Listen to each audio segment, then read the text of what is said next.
Hello welcome to Arijit official blog. আর আজকে কোথায় এসেছি? আজকে চলে এসেছি দমদমে অপরচুনিটি ক্যাফেতে। কেন এসেছি বলুন তো?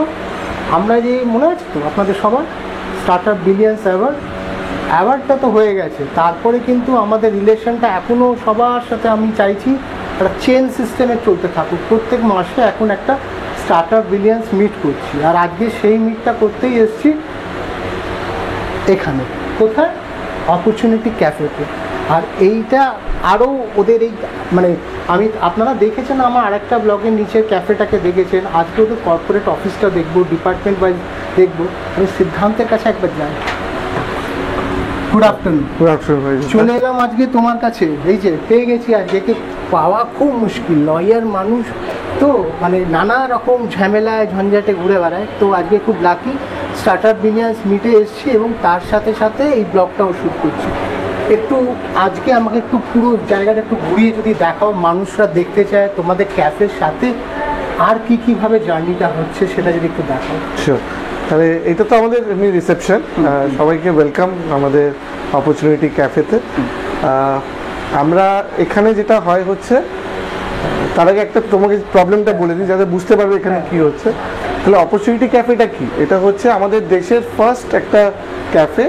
এটা নন প্রফিট সেট আপ, যেটা ইন্টেলেকচুয়ালি ডিসেবলড বাচ্চা যারা অ্যাডাল্ট হচ্ছে তারা রান করছে। ওদেরকে সাপোর্ট করছে হচ্ছে ভালনারেবল বাচ্চা যারা ট্রাফিক ভিকটিম হলো বা পক্সো ভিকটিম হলো বা ভালনারেবল বাচ্চা যারা হোমসে বড় হচ্ছে, সিএনসিপি হোমসে বড় হচ্ছে।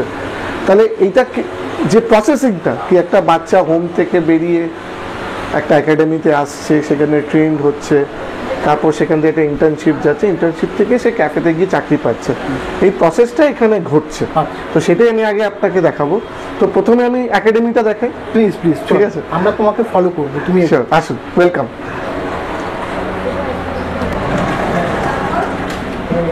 হ্যালো সবাই, স্যারদেরকে গুড মর্নিং বলো, গুড আফটারনুন বলো। Good afternoon. কেমন আছো সবাই? দেখুন সবাই ভালো আছে। ক্লাস কেমন চলছে তোমাদের? ভালো তো? তো এখানে এটা আমাদের ক্লাস 1, মানে ক্লাস 1 লেভেল 1 বা সিম্পল হিসাবে। তো এখানে আমরা যেটা চেষ্টা করছি হচ্ছে, যখন বাচ্চারা নতুন অ্যাডমিশন নিচ্ছে, ঠিক আছে, বা লেভেল 1-এ আছে, মানে একদম বেসিক লেভেলে, তো সেখানে এই বাচ্চাদেরকে আমরা ট্রেনিংটা এখান থেকে শুরু হচ্ছে। দেখুন, একটা ইন্টেলেকচুয়ালি ডিসেবলড বাচ্চা বা নিউরো ডাইভার্স বাচ্চা আমরা যখন ভাবছি, আমাদেরকে এটা ভাবতে হবে কি, আমাদেরকে মানুষ জেনারেলি এদেরকে একটা ডিসেবিলিটি নিয়েই ভাবে সবসময়।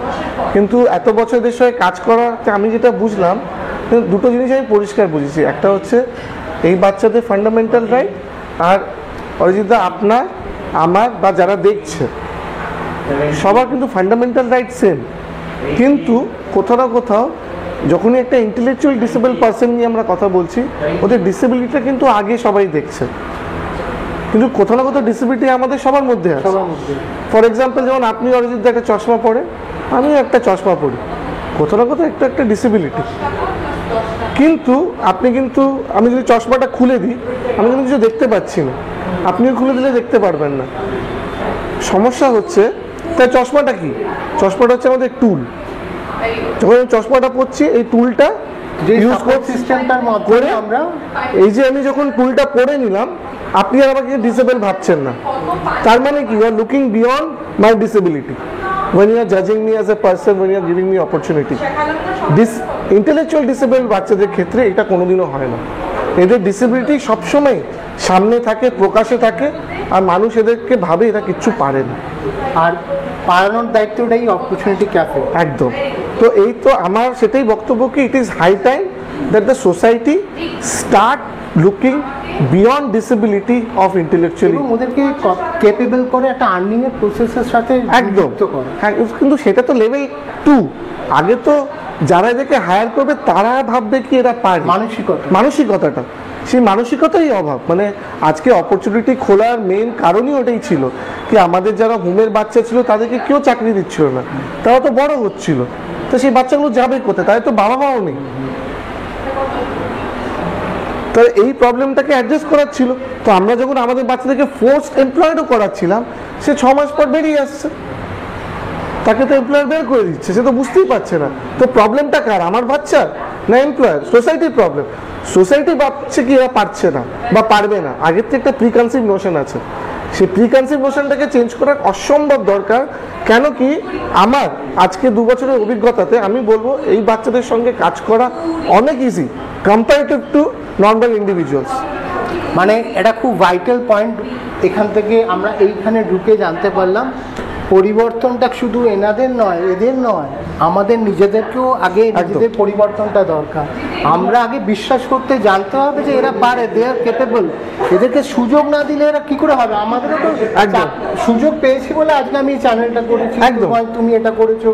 তো এবার আমরা যদি নেক্সট সেকশনটাই তাহলে এখন আসুন, সুযোগটা বা বিশ্বাসটা খুব বড় একটা পার্ট প্লে করে। তো এটা আমাদের সবাই গুড আফটারনুন বলো স্যারদেরকে। এখন লাঞ্চ টাইম চলছে, তো বাচ্চারা খাচ্ছে। এখানে দেখুন আমাদের 18 মাসের ট্রেনিং, 18 মাসের মধ্যে প্রথম 6 মাস হচ্ছে বিহেভিয়ার, যে বিহেভিয়ার প্রবলেমগুলো সলভ করা। তারপরে 6 মাস হচ্ছে সার্ভিস ট্রেনিং, তারপরে 6 মাস হচ্ছে কালিনারি ট্রেনিং, মানে রান্না ফান্না এইসব। আর তারপর সে চাকরিটা পাচ্ছে, এটা আপনি ক্যাফেতে দেখছেন, এটা প্রসেসের থ্রু। মানে এই 18 মাসের ধাপটা ক্রস করে করে করে যেতে হচ্ছে, একদম যেতে হচ্ছে। এতে কি হচ্ছে, তাহলে একাডেমিটা, এই যে ট্রেনিংটা হচ্ছে ওই টুল, এই যে চশমা যেরকম আমার টুল, এই একাডেমিটাও এদের জন্য একটা পাওয়ার। যেমনি বাড়লে বাড়লে কমলে বাড়লে তার গ্লাসটাও চেঞ্জ করতে হয়, একদম এদের সেই অ্যাডজাস্টমেন্ট করতে হয়, অ্যাডজাস্টমেন্টটা করানো একদম করা হচ্ছে। এটা তো একটা সুন্দর স্পেস। মানে এইবার যদি একটু ডিপার্টমেন্টগুলো, এটা আমার অফিস, এটা আমার কোর অফিস, এটা রেস্কিউ রিলিফ ফাউন্ডেশনে আমাদের অপরচুনিটি হচ্ছে রেস্কিউ রিলিফ ফাউন্ডেশনের একটা প্রজেক্ট, এই জন্য এটা একটা নন প্রফিট সেট আপ। তো এখানে আমরা যেটা করছি হচ্ছে এটা পুরো গোটা অফিসটা আমাদের যেরকম রেস্কিউ অপারেশনস হয়, হোমস আছে, আমাদের মোট 1200টা বাচ্চা, রেস্কিউ রিলিফ ফাউন্ডেশনে 1200টা বাচ্চা। এই বাচ্চারা বিভিন্ন ভাগে ডিফাইন করা আছে, আমাদের ওল্ড এজ হোম আছে, অরফেনেজেস আছে, ইন্টেলেকচুয়ালি ডিসেবল বাচ্চাদের হোম আছে, ট্রাফিক ভিকটিমদের হোম আছে, পক্সো ভিকটিমদের হোম আছে। তো এই বাচ্চা, তো এই সবাইকে ম্যানেজ করি। তো বিভিন্ন হোমস আছে পুরো কলকাতায়, পশ্চিমবঙ্গে। তো পুরো সব হোমের যে ম্যানেজমেন্টটা, এটা আমার এই স্ট্রাকচার, মানে হেড অফিস বলতে হেড অফিস, হ্যাঁ একদম হেড অফিস হচ্ছে। এই ঘরটায় যদি একটু কি এখানে সিস্টেমটা হচ্ছে, এখানে রাইট নাও এটা আমার মার্কেটিং টিম কাজ করছে, রাইট নাও এটা আমার অ্যাডমিন টিম কাজ করছে, এটা অ্যাডমিন স্পেস। এটা আমার মার্কেটিং টিমের গ্রুপ। এখানে আমরা ডোনার্স, আমাদের যারা ডোনার্স আছে তাদেরকে কল করি, তাদের সঙ্গে রিলেশনশিপ বিল্ডিং, তাদেরকে কাজের ব্যাপারে আপডেট করা, কোনো রেস্কিউ অপারেশন যদি হচ্ছে আমরা সেগুলোকে আপডেট করছি। এটা হচ্ছে মার্কেটিং রুম, এটা মার্কেটিং রুম বলতে পারেন। হ্যাঁ, মানে স্টার্টার বিলিয়ন্স অ্যাওয়ার্ডে আমরা খুব জোর দিই যে ব্র্যান্ডগুলো পেয়েছিল প্রত্যেকটা ব্র্যান্ডই খুব ক্যাপেবল। যেমনি অপরচুনিটি ক্যাপে was one of the brand marketing tool. এটা আমার কাছে, আমি বিশ্বাস করি দিস ইজ আ ওয়েপেন, যে ওয়েপেনটা দিয়ে আমরা মিরাকেল করতে পারি। একদম একদম। আমি কিভাবে একটা রাস্তায় চায়ের দোকানে একটা ফুটে চাওয়ালাও এসছে, সে বলা স্কিল দিয়ে কিন্তু কাস্টমারকে আকৃষ্ট করছে, that is his marketing strategy বা হার মার্কেটিং স্ট্র্যাটেজি। তো প্রত্যেকটা জিনিসের পেছনে একটা মার্কেটিং স্ট্র্যাটেজি থাকতে হবে। খালি আমি ভালো কাজ করছি, ভালো জিনিস করছি এটা বললে হয় না, এটা লোককে জানাতে হবে। মানুষ না জানলে কেমন করে হবে, মানুষের কাছে পৌঁছতে হবে। তো সেই পৌঁছানোর কাজটাই কিন্তু এই স্টার্টআপ বিলিয়ন্স মিট করার চেষ্টা করছে, প্রত্যেকটা ব্র্যান্ডকে ভিজিট করে তার জার্নিটা ছড়িয়ে দেওয়া। মানে আমার কাছে দেখো অ্যাওয়ার্ড আর সার্টিফিকেট কোনো মিরাকেল করবে না, একদম হার্ড ওয়ার্কটাই মিরাকেল, একদম একদম কনস্ট্যান্ট আমাদের এটা মুভমেন্টটা, মানে একদম একদম হয়ে যেতে হবে। অপরচুনিটি ক্যাফের সাথে কিন্তু অরিজিৎ অফিসিয়ালসের আজকে হইলাম আর কালকে আর দেখা যাবে না তা না, ইটস আ রিলেশন, এখন আসতে থাকবে অনেক বিভৎস, মানে ওদেরকে আমি জ্বালাবো নানা রকমের কন্টেন্ট। হ্যাঁ ভালো জ্বালাও। আর একটা কথাই আছে অরিজিৎ দা, সেটা হচ্ছে marketing is like brushing your teeth, যেটা ডেলি লাগে, একদিন করলে হয় না, এটা একটা কন্টিনিউয়াস ব্যাপার হওয়া উচিত। তো আমরা সেটা ফিল করি কি আমরা এই যে কাজ করছি, এত লোক আমাদেরকে বিশ্বাস করে তাদের রিসোর্স দিচ্ছে, সে টাকা হোক জিনিস হোক যাই দিচ্ছে, তো আমাদের একটা রেসপন্সিবিলিটি আছে তাদেরকে স্প্রেড আপ করা, তাদেরকে ইনফর্ম করা কি তুমি আমাকে যে টাকাটা দিচ্ছ সেটা আমি কিভাবে ইউটিলাইজ করছি, কিভাবে বাচ্চারা বেনিফিটেড হচ্ছে, কিভাবে রেস্কিউ অপারেশন হচ্ছে, কবে হচ্ছে, কটা বাচ্চা রেস্কিউ অপারেশন, ছোট্ট একটা ডিটেল দিই কি লাস্ট ফাইন্যান্সিয়াল ইয়ারে আমরা মোর দ্যান 350 গার্লসকে রেস্কিউ করেছে অল ওভার ইন্ডিয়া। এইটা আমি বলতে পারি কি as an organisation with the help of donors আমরা India's one of the most number of rescue operations করেছি, মানে এতগুলো, মানে it is almost one rescue per day. আজকে আমি তোমার কাছে এলাম বলে, এই ব্লগটা করছি বলে মানুষের কাছে পৌঁছেছে। এই ইনফরমেশনগুলো প্রত্যেকটা মানুষের কাছে পৌঁছানো দরকার। এইটা অনেক সময় আমাদের ল্যাক হয়, আমরা পারি না, হয়তো সিস্টেম নেই, ভাবি বাজেট নেই, কেন এটার পিছনে এক্সট্রা খরচ করব। কিন্তু আমার মনে হয় যে আমি যদি স্প্রেড করতে চাই কন্টেন্টকে, ভালো জিনিসকে, আমাদের পজিটিভ হবে, এটা মার্কেটিং স্ট্র্যাটেজিটাও ফলো আপ করতে হবে। এই রুমটা, আচ্ছা, এটা হচ্ছে আমাদের একটা ছোট্ট মিটিং রুম বা কনফারেন্স রুম বলতে পারেন। আমরা আমাদের স্পেসকে না মাল্টি ইউজ করি, যেমন অপরচুনিটি খালি ক্যাফে না, একটা কোওয়ার্কও আছে। তো আমাদের যখন এই স্পেসটা পড়ে থাকে, অনেক সময় আমরা অনেক কোম্পানিজদেরকে, যারা ধরুন কোনো মিটিং করছে, কোনো বড় কোম্পানি ধরো 20-25 জনের টিম মিট করছে, তো আমরা তো ইউজ করি, তারাও হায়ার করছে। তো ধরো একটা কোম্পানি আছে যে সকালবেলা ধরো একটা মিটিং করবে, তারপর খাবার দাবার করবে, তো সে আসছে, সেই মিটিং রুমটাকে হায়ার করছে। এখানে আমার প্রজেক্টর সব কিছু আছে, কনফারেন্স রুম, টেবিল থাকে, মাইক আছে, স্টেজ আছে, সব আছে। তারা মিটিংটা করলো, দুপুরবেলা টাইমে আবার গিয়ে নিচে ক্যাফেতে খেয়েও নিল। এখানে কিন্তু একটা মার্কেটিং স্পেস করে দিয়েছো বিভিন্ন অর্গানাইজেশন, ব্র্যান্ডস। আমি রিকোয়েস্ট করব, যারা একটু ক্যামেরা পার্সনকে পুরো এই পেছন থেকে একটু ডেপটা দেখা, পুরো জায়গাটা একটু ফিল করুন। তো দমদম সাইডে একদম খুবই, মানে এরিয়াটা হচ্ছে একদম স্টেশন আর নাগের বাজারের ঠিক মাঝখানে হনুমান মন্দিরের ঠিক অপোজিটেই হচ্ছে। যদি আমি দমদমের সাইড থেকে আসি, হনুমান মন্দিরের অপোজিটে পড়ছে আমার এই অপরচুনিটি ক্যাফে। তারই থার্ড ফ্লোরে কিন্তু এইটা আছে। তো যারা কর্পোরেট কাজ করছেন বা এই অঞ্চলে বা আশপাশে মনে হচ্ছে যে এরকম একটা ছোট্ট মিটিং করার স্পেস খুঁজে পাচ্ছেন না, দরকার, আমার মনে হয় ইটস আ বেস্ট প্লেস এখানে এসে করা।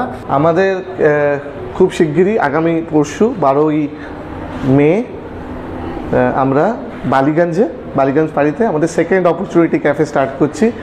এই ক্যাফেটার এক্স্যাক্ট অ্যাড্রেস হচ্ছে 1B Garia art road, Ballygunge ফাঁড়ির বা বালিগঞ্জ ধাবার ঠিক অপোজিটে হিন্দুস্তান সুইটসের ওপরে। তো আমি সবাইকে আমন্ত্রিত করব কি আপনারা আসুন।